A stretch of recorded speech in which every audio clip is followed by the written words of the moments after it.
హే, చెప్పినట్లే జాబ్ కొట్టేశా. ఎప్పుడు మాట్లాడమంటావు ఇంటికి వచ్చి? సారీ టు సే, ఇక మన ఇద్దరికి సెట్ కాదు. నేను అట్లీస్ట్ నీ దగ్గర గవర్నమెంట్ జాబ్ ఎక్స్పెక్ట్ చేశా. నువ్వేంట్రా అంటే ప్రైవేట్ జాబ్ తెచ్చుకున్నావు. అది ఎవరైనా తెచ్చుకుంటారు.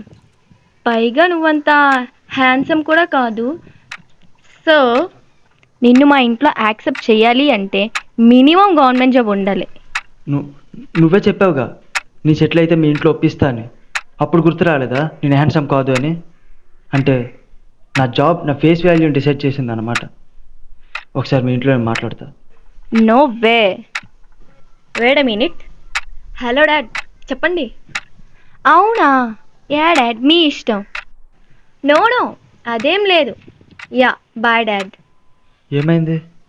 మా డాడ్ మ్యాచెస్ చూస్తున్నారని చెప్పా కదా. ఇప్పుడు గవర్నమెంట్ జాబ్ సంబంధం వచ్చింది.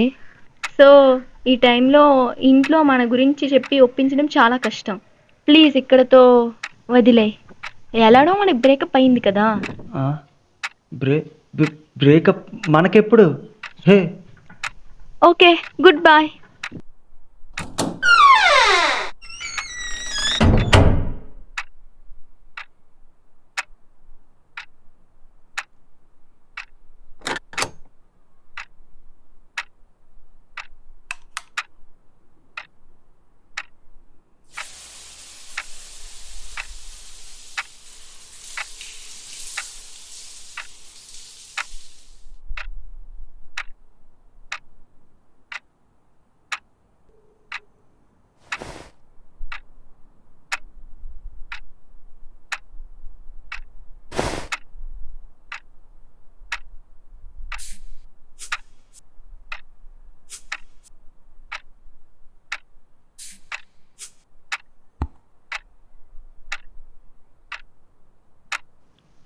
బాగానే ఉన్నావుగా, నీకేం తక్కువ?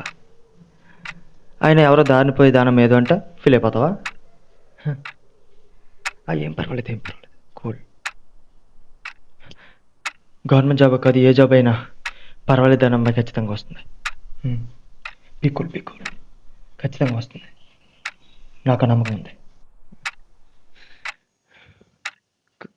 కానీ ఫస్ట్ గుర్తురాలేదా నా ఫేస్?